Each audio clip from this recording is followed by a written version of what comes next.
یہ آپ کا آفس ہے، آپ کے آفس میں کوئی آدمی انٹر کرتا ہے، باہری گارڈز بیٹھے ہیں، پہلا سوال پوچھتے ہیں بھائی آپ یہاں کیا کرنے آئے ہیں، کیا کام ہے؟ اب اگر یہ آنے والا آدمی یہ کہے کہ مجھے آئیڈیا نہیں میں کیوں آیا ہوں یہاں پر، تو یہ آدمی سیڑھیوں سے اوپر بھی نہیں آ سکتا کہ بھائی یہ یہاں کو مذاق ہو رہا ہے، تمہیں یہی نہیں پتا تم یہاں کیوں آئے ہو؟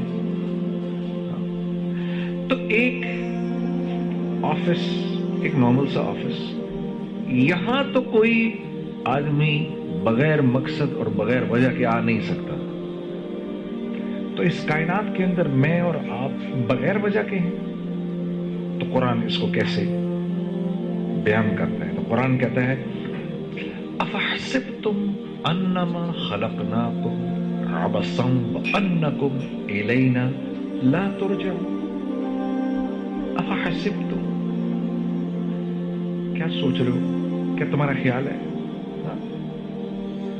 تم ایسے ہی پیدا کیے گئے ہو؟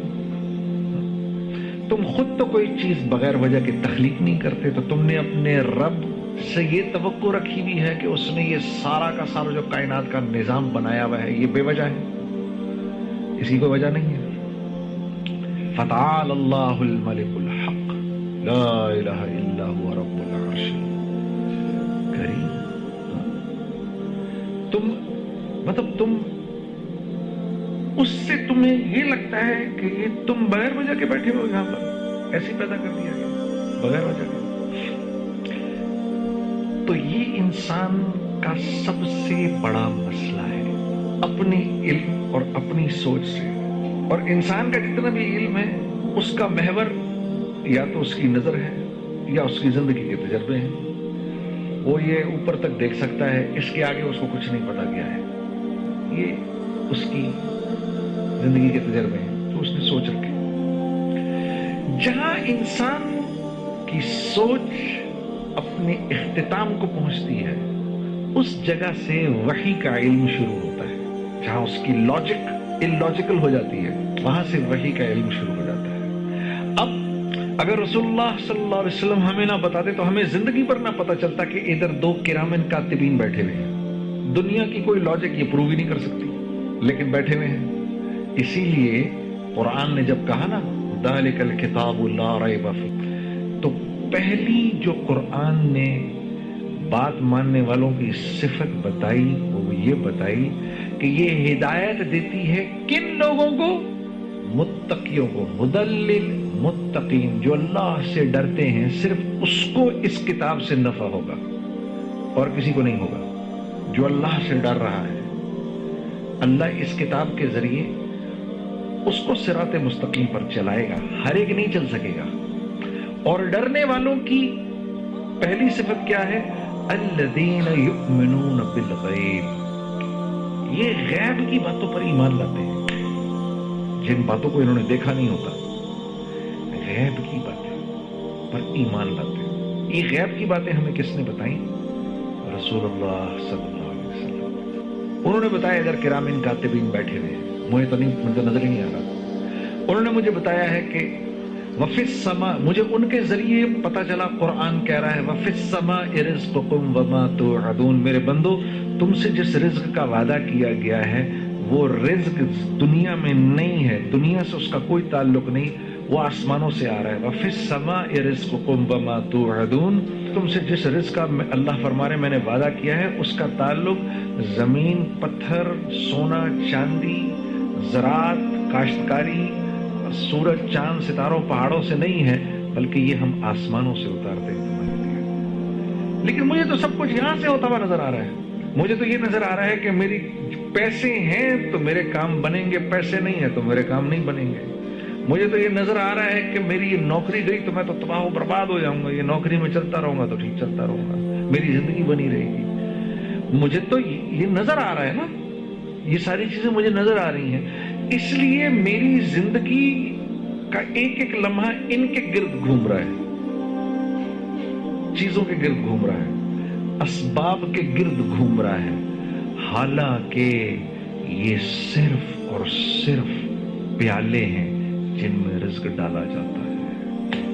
تو دراصل میں پیالے کی خدمت میں لگا ہوا ہوں. جو اس میں رزق ڈال رہا ہے اس سے میرا کوئی تعلق نہیں. تو جو یہ زندگی گزارے گا تھوڑے دنوں کے بعد پھر اللہ کی طرف سے اس پر حالات آنا شروع ہوں گے. یہ جتنی قومیں تباہ ہوئی تھیں یہ اپنی چیزوں میں گم ہو کے تو تباہ ہوئی تھی. جیسے اقبال نے نہیں کہا کافر کی یہ پہچان کہ آکاش میں گم ہے, مومن کی یہ پہچان کہ گم اس میں ہے آکاش.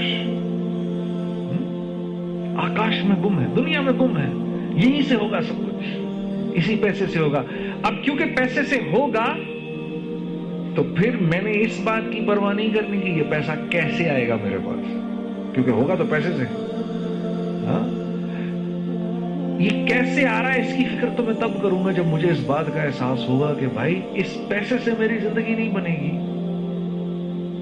یہ پیسہ تو کاغذ کا ٹکڑا ہے, اس سے تو صرف ہوتا ہوا نظر آ رہا ہے. کرنے والی ذات کس کی ہے؟ اللہ کی. اس کو کہتے ہیں لا الہ الا اللہ. ریت کا ذرہ رکھتا ہے, ان کی اتنی حیثیت بھی نہیں ہے, کرنے والی ذات اللہ کی ہے. تو پھر میں کیوں اللہ کے حکم کو توڑوں؟ یہی وجہ تھی کہ جب جبرائیل نے آ کے ابراہیم علیہ السلام سے کہا کہ یہ نمرود تو آپ کو آگ میں پھینکنے والا ہے, تو آپ کہیں تو بچا لیں آپ کو. تو پوچھا کہ مجھے تم اللہ کے حکم سے آئے ہو یا اجازت لے کر آئے ہو؟ کہا جی حکم سے نہیں آئے, اجازت لے کر آئے. تو کہا نہیں پھر تمہاری ضرورت نہیں ہے, پھر تو تم بھی نہیں بچا سکتے. حسبنا اللہ ونعم الوکیل ونعم المولا ونعم النصیر, یہ ان کے الفاظ تھے. یہ کہا کہ جب اس نے ان کو منجنیق سے پھینکا تو چلے گئے ہوا کے اندر. انہوں نے کہا لوگوں کے کرنے سے. تو جو ایسا اپنے اندر ایمان رکھتا ہے, جس کی یہ سوچ ہوتی ہے کہ کریں گے تو اللہ کریں گے, پھر اللہ اس کی مدد ایسے کرتے ہیں جیسے ابراہیم علیہ السلام کی کہ براہ راست حکم دیا آگ کو, یا نار اے آگ کونی بردم والسلام علی ابراہیم. وہ آگ کہ جس کے اوپر سے پرندہ بھی نہیں جا سکتا تھا, وہ آگ اتنی ٹھنڈی ہو گئی کہ ابراہیم علیہ السلام کو سردی لگی ایک دم سے. تو فرمایا سلامتی والی, تو پھر تھوڑی گرم ہو گئی. اور شولوں نے یوں اوپر ایسے آسمان پہ سے ان کو وہیں سے پکڑا, یوں گھما گھمو کے نیچے لے کر آئے. جو یہ رسیاں لگی تھی ان کو تو جلا دیا, ایک بال بھی یہاں سے نہیں جلا. اللہ نے جبرائیل کو بھیجا, اس نے پر مار کے وہیں پر آبشار اور وہیں پر پانی اور وہیں پر باغ اور تخت. اللہ رب العزت یہ بتانا چاہ رہے ہیں جو میرا بن کے چلے گا میں اس کی چیزوں کے بغیر مدد کروں گا. اور یہ امتحان کب تک ہے؟ موت تک. موت تک, موت تک اللہ کے ہر غیر کی نفی کرنی ہے. نہیں ان سے نہیں ہوگا, یہ نہیں, اس سے کچھ نہیں ہوگا, کریں گے تو اللہ کریں گے. یہ 100 تلواریں اس میں اللہ مجھے نکال کے لے جائے گا, یہ نہیں کر سکتی. یہ تب مارے گی جب اللہ کا حکم ہوگا, ورنہ یہ نہیں کچھ کر سکتی.